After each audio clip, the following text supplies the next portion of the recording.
안녕하세요. 용인 세브란스 병원 심장내과 김용철입니다. 저번 편에서는 바디 프로필 도전하면서 식단 관리 어떻게 했나요에 대해서 답해드렸는데요. 많은 분이 아시는 것처럼 식단만 한다고 몸이 저절로 만들어지진 않습니다. 운동을 병행하세요. 이것도 말이 쉽지 규칙적으로 일주일에 운동을 몇 번, 하루에 몇 시간 이렇게 들어가면 복잡하고 어렵거든요. 저도 아주 잘 알고 있습니다. 바디 프로필을 도전하고 가장 많이 받았던 질문들이 운동을 어떻게 했냐, 그리고 얼마나 했냐, 또 규칙적으로 운동을 할 수 없는 스케줄인데 꾸준히 하지 않아도 괜찮겠냐, 이런 질문을 정말 많이 들었거든요. 다이어트가 목적이든 건강이 목적이든 운동을 매일 규칙적으로 하면 그게 제일 좋죠. 그런데 그게 정말 힘드니까 적어도 건강하게 살기 위한 운동에 대해서 알려드리려고 합니다. 제 첫 다이어트의 목적도 멋지게 바디 프로필을 찍겠다가 아니라 이러다 정말 큰일 나겠구나 였으니까요. 운동을 시작하기로 마음먹은 시청자들을 위해서 이 심장내과 전문의가 운동 이야기를 준비했으니까 구독, 좋아요, 알림 설정! 먼저 운동이 무엇인지에 대해서 심장내과 교수가 딱 알려드리겠습니다. 운동이란 건강을 유지 혹은 향상을 위한 목적을 가지면서 하는 계획적이고 반복적인 신체 활동을 말합니다. 여기서 중요한 건 바로 반복적인 신체 활동, 여기에 밑줄 쫙입니다. 그럼 운동은 왜 필요한 걸까요? 꾸준하게 운동하는 사람이 협심증, 심근경색, 뇌졸중 등을 포함한 사망의 위험성을 최대 30%까지 낮출 수 있기 때문입니다. 그렇기 때문에 운동을 적절하게 하는 것이 반드시 필요합니다. 건강은 누구든지 지키고 싶으시잖아요. 다이어트 혹은 건강을 위한 운동의 시작은 유산소 운동이 기본이 돼야 됩니다. 건강한 성인을 기준으로 일주일에 적어도 150분 이상 중간 강도 운동을 하거나 고강도 운동을 하는 경우 일주일에 적어도 75분 이상 하라고 권고하고 있습니다. 그러면서 운동 시간을 점점 늘려서 중간 강도로는 일주일에 300분, 고강도로는 일주일에 150분을 주 4, 5회 이상으로 나눠서 꾸준히 하는 것을 추천합니다. 주중에 운동을 한다고 가정하면 중간 강도 운동은 매일 50분, 고강도 운동은 매일 30분을 하는 게 좋다는 것이죠. 그놈의 저강도, 중간강도, 고강도가 어느 정도인지 또 추상적이죠. 트레드밀 속도를 기준으로는 시속 4에서 6.5km 사이가 중간강도이고 그 이하는 저강도, 그 이상은 고강도입니다. 제가 직접 보여드리겠습니다.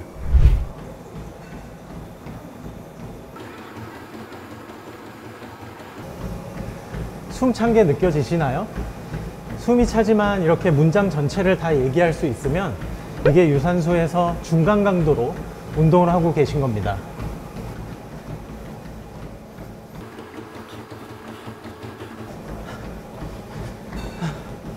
숨이 찬 게 힘들어.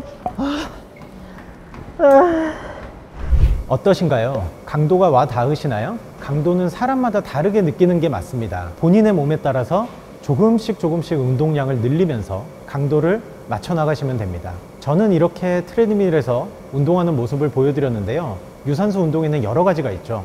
수영, 자전거 타기, 혹은 댄싱, 그리고 계단 오르기. 본인이 즐겁게 할 수 있는 방법으로 최대 효과를 내는 유산소 운동을 추천합니다.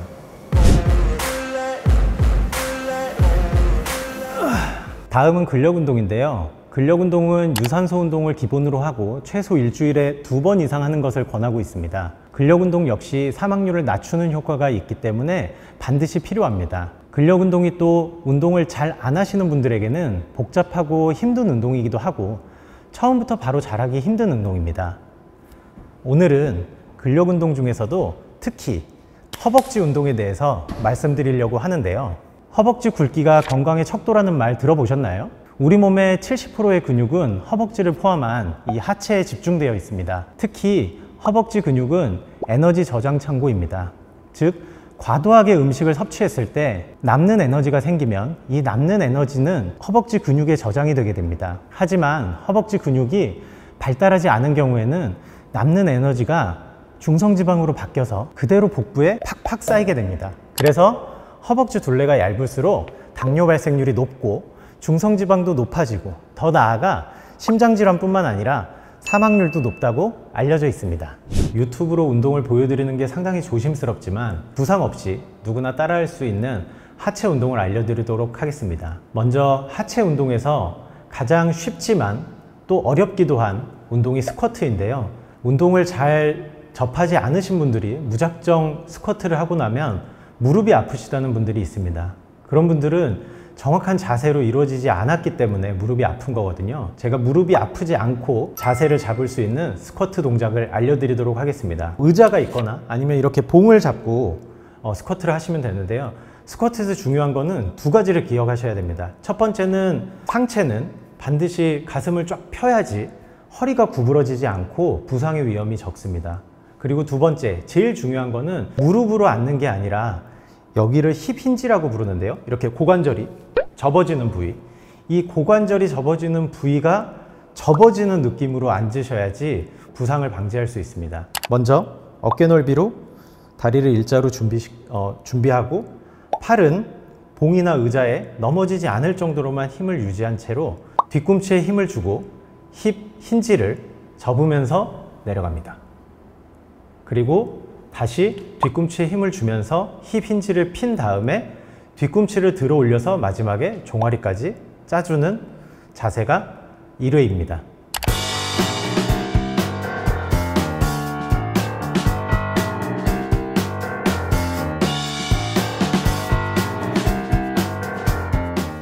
한 세트에 8번에서 12번을 기준으로 하고 최소 3세트 정도 하는 것을 추천드립니다. 네, 첫 번째 봉이나 의자를 잡고 스쿼트를 하는 방법을 통해서 힙 힌지를 이용하는 방법을 아셨다면 두 번째는 이렇게 원판 위에서 스쿼트를 하는 법을 알려드리겠습니다. 이렇게 원판 위에서 스쿼트를 하는 방법은 무릎 부상을 방지할 수 있는 장점이 있습니다. 몸의 중심을 잡기 위해서 이렇게 덤벨 같은 걸 잡으셔도 되고요. 만약에 집에서 하게 되면 그냥 물통 같은 걸 드셔도 됩니다. 다리는 뒤꿈치 정도만 원판에 이렇게 올려주시고 60도 정도 각도를 유지해 주시면 됩니다. 그리고 중심을 잡고 가슴은 세우고 또 힙 힌지를 접는 느낌으로 앉았다가 일어났다가 앉았다가 일어났다가 앉을 때는 엉덩이가 최대한 늘어나는 힙 힌지를 접고 일어날 때는 뒤꿈치와 엉덩이 힘으로 일어나는 이런 스쿼트를 하시면 무릎 부상 없이 하체 근력을 강화시킬 수 있습니다.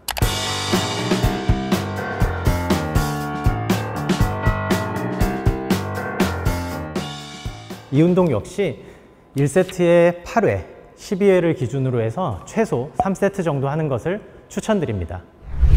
제가 오늘 말씀드린 운동은 바디 프로필을 위한 운동이라기보다는 심장내과 의사로서 건강하게 운동하는 법을 알려드렸습니다. 좀 더 학문적으로 다가가 볼까요? 사실 오늘 말씀드린 운동 강도와 운동 방법들은 2020년, 2021년 발표된 유럽 심장학회가 만든 지침을 토대로 말씀을 드린 겁니다. 이렇게 운동하시면 심혈관 질환 예방 효과가 운동하지 않는 사람에 비해서 최대 30%까지 예방할 수 있습니다. 심혈관 질환이라니 나랑 너무 먼 얘기 같다 라고 생각하시는 분들, 젊은 분들도 계시죠? 그런데 건강은 있을 때 챙기는 겁니다. 맛있다. 고기도 먹어본 사람이 먹을 줄 안다는 말이 있죠? 운동도 그렇습니다. 노력한 만큼 나오는 웨이트 트레이닝의 결과물을 경험해보면 운동 중 힘든 게 결국 다 내 것이다 라는 생각 덕분에 그 힘든 걸 즐기게 되는 순간이 오게 될 겁니다.